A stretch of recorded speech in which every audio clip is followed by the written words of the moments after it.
لوگ کہتے ہیں میلاد قرآن میں کر رہے ہیں، جس کی قرآن میں اللہ قسم یاد کرے وہ میلاد کا دن ہے. عید الفطر کی قسم یاد نہیں کی، عید میلاد کی قسم قرآن میں اللہ یاد کر رہا ہے. اور اس کی تفسیر اعلیٰ حضرت نے یہ نہیں لکھی، شاہ عبدالعزیز نے لکھی.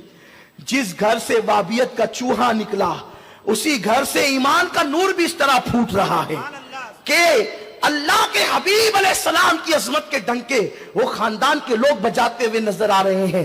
تو عرض یہ کر رہا تھا، میلاد کا ذکر اس لیے کر رہا ہوں کہ یہ عیدوں کی عید ہے، یہ عیدوں کی. بلکہ آپ کو کہوں، لوگ 31 کو آمد عیسیٰ مناتے ہیں.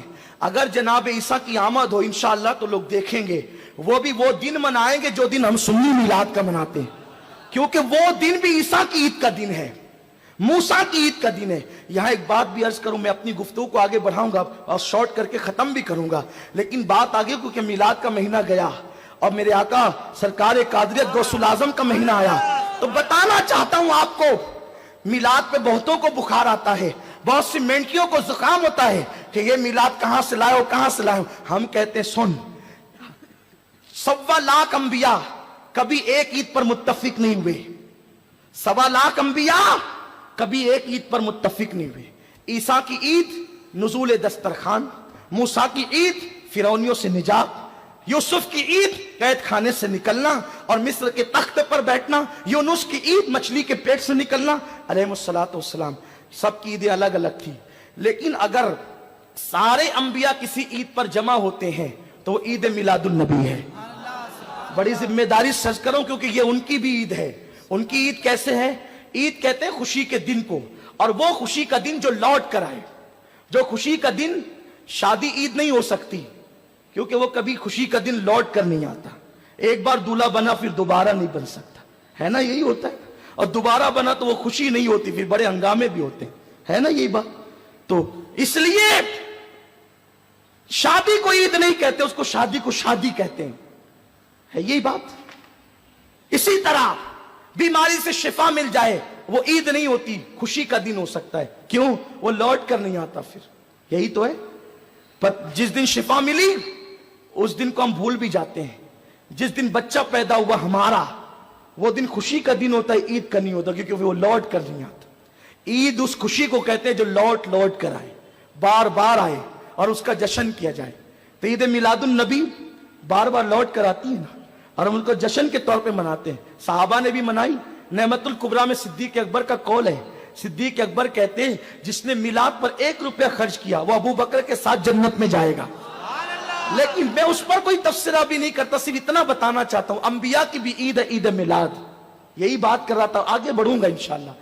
یہ کیوں عید ہے اس کو ایک چھوٹی سی مثال کے ذریعے سمجھے. 1.25 لاکھ انبیاء ایک عید پر کبھی جمع نہیں ہوئے کم و بیش، عید میلاد پر سب جمع ہے. کیوں جمع ہے؟ اس لیے کہ یہ ان کے عید کا دن ہے، ان کے لیے خوشی کا دن. خوشی کا دن کیوں ہے؟ اس لیے کہ ایک چھوٹی سی مثال، یہ ہمارے احباب بیٹھے ہوئے ہیں، لوگ جو ہے رمضان شریف میں 29 روزے بڑے شوق سے رکھتے ہیں. 30واں روزہ لوگوں پہ بڑا بھاری پڑتا ہے. کیا ہوا؟ 29 روزے رکھے، 30ویں روزے کے حوالے سے بڑے ہنگامے ہونے لگے، رکھیں کہ نہیں رکھیں. ایسے میں یہ یہاں پر علامہ مفتی طاہر صاحب ہیں، ذمہ دار اور بھی علماء ہوں گے جو چاند کے معاملے میں جو ہے وہ فیصلے کرتے ہوں گے. ہمارے وقار بھائی آئے. وقار بھائی نے کہا مفتی صاحب عید کی تیاری نہیں کرنا ہے، کل عید نہیں پڑھانا آپ نے. کہاں پڑھانا تو ہے لیکن کل نہیں، کیونکہ چاند ہوگا تو عید ہوگی نا. وقار بھائی نے کہا نہیں چاند ہو گیا. کہا کیا؟ کیسے چاند ہو گیا؟ کہا ہمارے پورے محلے میں بچے چلا رہے چاند ہو گیا، اور پورے بھیونڈی کے مارکیٹ بھر گئے چاند ہو گیا، اٹھیے عید منائیے. مفتی صاحب نے کہا وقار بھائی آپ اتنے ذمہ دار آدمی ہیں، ایسی بات نہیں کرو، آپ نے چاند دیکھا؟ وقار بھائی نے کہا میں نے نہیں دیکھا، مجھے شکیل بھائی نے کہا کہ چاند ہو گیا. مفتی صاحب نے کہا بیٹھو وقار بھائی، شکیل بھائی کو بلاؤ. شکیل بھائی آئے. ارے کیوں اس طرح بیٹھے ہو مایوس مایوس؟ کل عید ہے، اٹھو جشن کرو، مسجد کا لائٹ جلا دو اور اعلان کر دو کہ کل عید ہے. شکیل بھائی چاند ہوگا تو اعلان ہوگا نا. ارے ہو گیا چاند. کیسے ہو گیا؟